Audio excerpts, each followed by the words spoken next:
राज्याचे अर्थमंत्री आणि उपमुख्यमंत्री श्री अजितदादा पवार यांचं मी मनापासून अभिनंदन करतो की माननीय मुख्यमंत्री एकनाथराव शिंदेजींच्या नेतृत्वात एक अतिशय प्रगतिशील, सर्वसमावेशक, सर्वजन हिताय सर्वजन सुखाय अशा प्रकारचा अर्थसंकल्प हा त्यांनी सादर केला आहे। आणि विशेषतः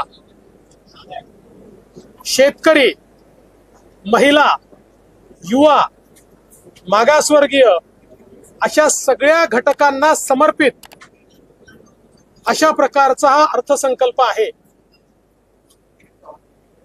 उद्धवजी म्हणाले हा थापांचा अर्थसंकल्प आहे। हा थापांचा नाही, हा आपल्या मायबापांचा अर्थसंकल्प आहे। कारण शेतकऱ्यांना मोफत वीज देण्याचा ऐतिहासिक निर्णय घेणारा, कापूस आणि सोयाबीन उत्पादक शेतकऱ्याला मदत करण्याचा निर्णय घेणारा, महिलांकरता विविध योजना आणणारा, युवांना रोजगार देणारा अशा प्रकारचा हा अर्थसंकल्प आहे। आताच विरोधी पक्षाचे लोक या ठिकाणी बोलत होते आणि आम्ही टेलिव्हिजनवर बघत होतो,